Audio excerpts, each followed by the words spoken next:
We live in a time where success is measured by salary, not by happiness.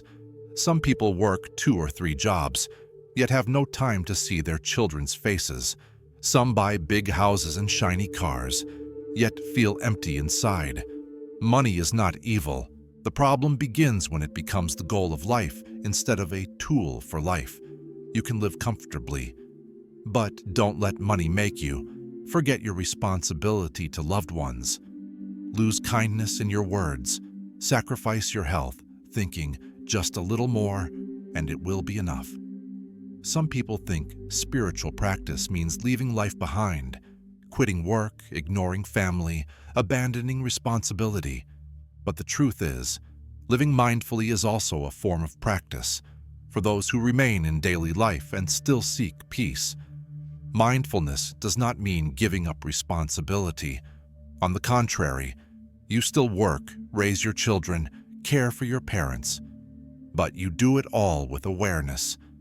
Mindfulness means listening without judgment, speaking without causing harm, working without losing yourself. It's not about escaping life.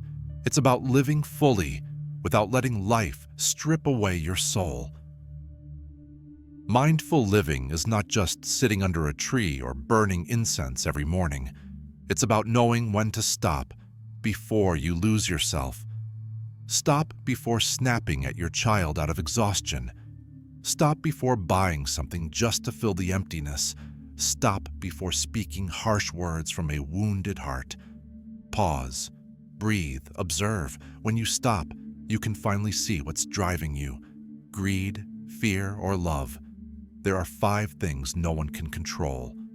You will grow old. You will get sick. You will lose loved ones. You will die. And you will never know when. So if everything is impermanent, is it worth it to sacrifice health for deadlines, sacrifice family for ambition, sacrifice peace for competition? You can't keep everything, but you can keep your peace if you know what is enough. In life, sometimes we face 3 doors. No one tells us which to choose, but the choice reveals who we are. On a quiet hill, there lived an old woman in a small wooden cabin. She had no children, no wealth, just a tiny garden, an old harmonica, and a laughter that filled the valley. Villagers often said, "No one smiles as beautifully as her, though she owns nothing." One day, a stranger came with 3 boxes. One was gold, shining bright. One was carved cedar wood, elegant and refined. One was rusty iron, dented and ugly. He said, "One of these boxes contains what the world desires most. The other 2 hold nothing."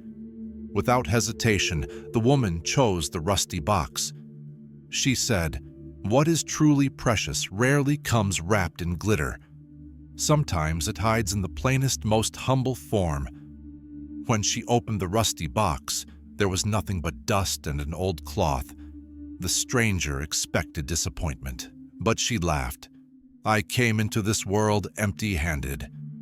If I can leave still laughing, what have I really lost?" The stranger opened the other boxes. The golden one was filled with money, jewels, stocks, and bonds. The wooden one revealed a video, her younger self, living in luxury with a wealthy husband, a glamorous past. The stranger said, "You can choose again. You gave up a grand life." The woman smiled gently. "I don't deny money matters. It buys meals, medicine, shelter, and comforts for those we love. But money cannot replace peace of mind. It cannot buy back health, and it cannot rebuild a family broken by endless chasing." The old woman did not choose gold. She did not choose a glittering past. She chose the peace of the present.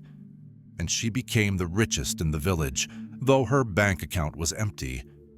"If I can leave still laughing, then I have lost nothing." That sentence could be your compass too.